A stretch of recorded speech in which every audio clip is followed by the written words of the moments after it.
전조 증상이 있지만 앞서 말씀드렸던 것처럼 이 일반인들께서 그 전조 증상을 알아차리기가 굉장히 쉽지가 않을 수 있습니다. 제 친구 얘기인데요.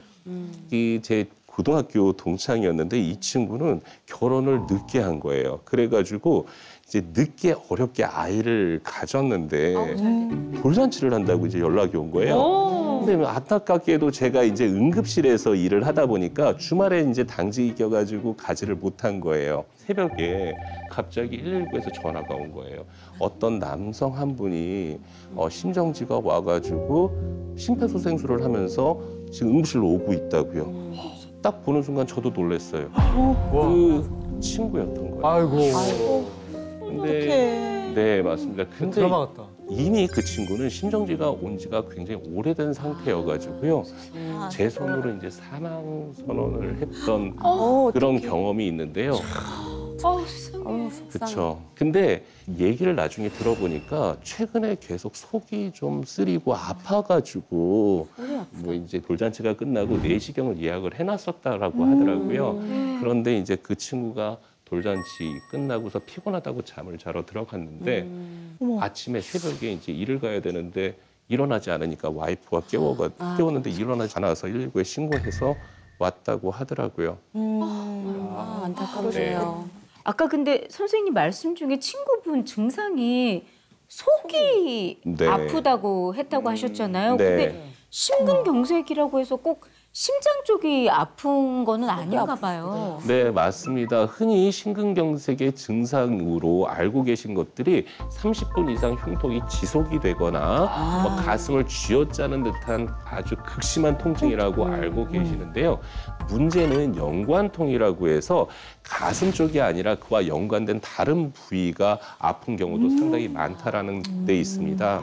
처음 알았어요. 그래서 실제로 어떤 분들은 소화가 안 된다라고 응급실에 오셨는데 알고 보니까 심근경색이었던 경우들도 있었고요. 그래요? 네. 또 어떤 분들은 아침서부터 어깨가 아파가지고 뭐 한의원에 가서 침도 맞고 부항도 뜨고 했는데도 계속 아프다고 해서 응급실에 오신 거예요. 그런데 검사를 해보니까 심근경색이었던 경우도 있습니다.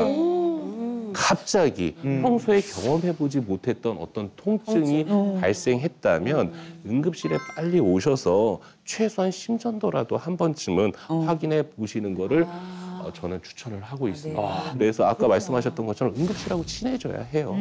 네. 사실 제가 그 서울에 있다가 이제 그 처가가 대구라서 네. 어느 날 밤에 내려갔어요. 네. 그랬더니 이제 장인 어른께서 저를 왔냐고 하는데 목소리가 안 나오시더라고. 감기 걸리셨어요? 했더니 낮에 그 병원에 가서 편도가 부었다 그래서 편도약을 받아와서 먹었다는 거예요. 그래서 그걸 체온을 쟀더니 39.2도가 나오는 거예요. 굉장히 높아. 그래서 장인 어른 혹시 괜찮으시다면 응급실 가서 열만이라도 내리고 돌아옵시다. 그래서 안 가신다는 거예요. 괜찮다고. 근데 제가 기어코 옷 입히고 제가 응급실로 갔어요. 네. 갔더니 목에 전부 다 고름인 거예요.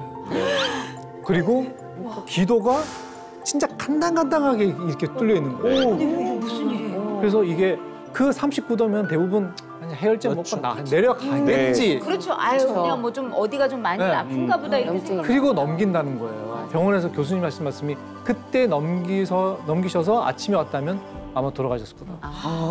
골든 타임. 기도가 막혀버렸기 때문에 이건 어쩔 수가 없다. 또 하나 거기에다가 뭐 숟가락 하나를 얹으면요. 네.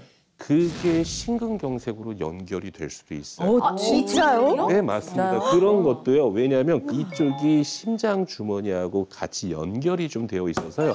심장으로 감염도 굉장히 잘 돼요. 그런 그것들이 2차적으로 심근경색을 유발할 수도 있거든요.